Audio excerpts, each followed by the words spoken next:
আজকে আমি একটু চা করবো আমার ঢাকার বাসার। হ্যাঁ, কিচেনে এসেছি, ঢুকেছি। ছোটোখাটো কিচেন আর ছোটোখাটো খাটো হাঁড়ি পাতিল, ছোটো ছোটো চায়ের পাতিল দেখেছি, ছোটো ছোটো চায়ের পাতিল, ছোটো ছোটো মানুষ বাস করে এখানে। আমি আবার বড় সড়ো মানুষ। আমি গায়ে আমার একটা ওনা পড়েছি। আমি আবার সবসময় সব কিছু পরে সেজে গুজে বের হয় না। এই জিনিসটা করবো, ভালো একটা জিনিস পরি, ভালো একটা ওনা পরি, ভালো একটা জামা পরি, এটা সাজেস্ট করে নিয়ে আমাকে একটু ভালো করে দেখাতে হবে, প্রেজেন্ট করতে হবে সবার সামনে। আমি একজন সেরা না, আমরা সাধারণ সাধারণ মানুষ, সাধারণভাবে চলাচল করি, সাধারণ মানুষের সাথে সাধারণ মানুষের বসবাস করে। হোক না সবাই হাই লেভেল, আমি একটু নর্মাল, তাই নর্মাল থাকতে পছন্দ করি, নর্মালভাবে কথা বলি, নর্মাল আমার খাবার দাবার, নর্মাল আমার চলাফেরা, কাপড় চোপড়ের স্টাইল আমার সেই নর্মাল। কিন্তু আমি গর্জিয়াস কিছুই করি না, গর্জিয়াস কোনো দামি ওড়না জামা সালোয়ার কিছুই না, হালকা সিম্পল। তারপর একটু সমাজে চলতে হলে একটু মানানসই জিনিস লাগে, আমার কাছে এটাই হেভি। এটাই একটু চা বানাচ্ছি, চাটা হবে লেবু চা, লেবু দিয়ে চা করবো।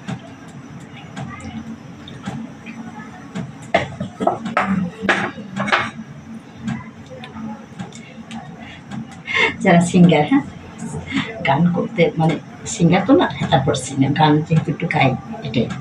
তারপর যারা গান ভালোবাসে তারা কি যেন গান না করে থাকতে পারে। হ্যাঁ, গান সবসময় একটু ভিতরে যেন কেমন সুরের ছোঁয়া দিতে ইচ্ছা করে, সুর ভিতর থেকে একটু ছোঁয়া দেয়, আমাকে ইঙ্গিত করে, উকি দেয়। আর সেই উকিটা আবার আমি তোমাদের দিই।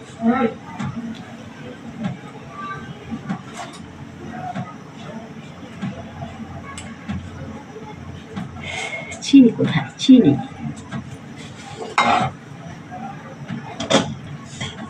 চিনিটা অনেক উপরে নামিয়ে নিলাম।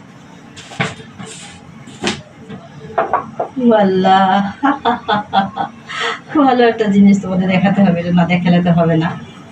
আর শোলা জানো, তেলা পোকে দেখো বাসা বেঁধেছে। এখন দেখো ভিতরে ডিব্বাটা বন্ধ, দেখো।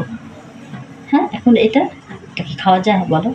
ভালো একটা জিনিস দেখিয়ে ফেলেছে, সমস্যা নেই, এটা দেখতে হবে, জনগণকে জানতে হবে, বুঝতে হবে। দেখো ডিব্বাটা বন্ধ, টাইট ছিল, সেটার ভিতরে দুটো, এটা খাওয়া যাবে না, চিনি কিন্তু ব্যবহারই করা যাবে না। হ্যাঁ, আবার ঢুকে গেল। অনেকদিন ছিল দেখে একটু জমা ছিল, কারণ আমি অনেকদিন ধরে চাটা খাই না, আর পাকঘরে ঢুকি না, তো অসুস্থ ছিলাম সে কারণে। ঠিক আছে, এই চাটা দিয়ে চিনিটা দিয়ে খেতে খাওয়া যাবে না, ফেলে দিতে হবে।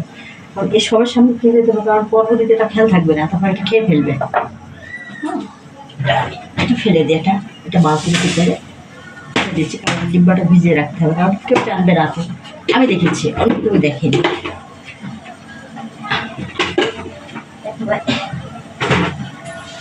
ভিজিয়ে রাখলাম, হ্যাঁ, ভিজিয়ে রাখলাম।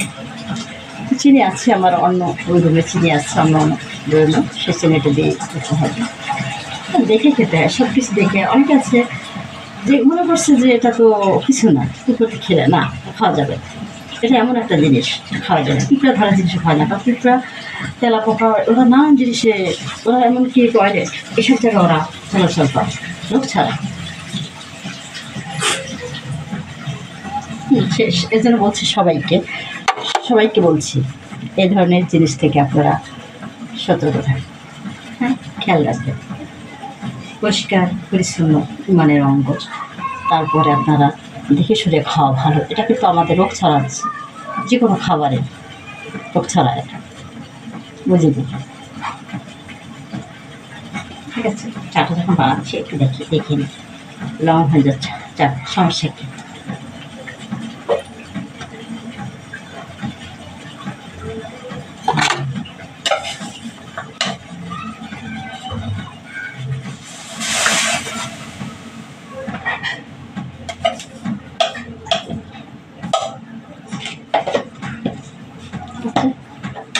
ঠিক আছে, বাকিটা আজকে না হলো অন্যদিন। আজকে একটা বিশাল বিপজ্জনক জিনিস দেখে ফেললাম, যে জিনিসটা তিনি ডিব্বাটা বন্ধ, তারপরে ও কীভাবে ঢুকলো? হয়তো অন্য সময় ও ঢুকেছিল, হালকা ফাঁকা ছিল, তাই ঢুকে গেছে। এটা আপনারা সবাই সতর্ক থাকবেন।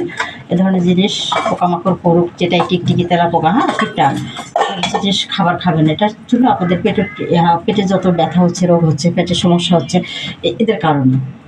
তা সবাই খেয়াল রাখবেন। ওকে, আল্লাহ হাফিজ।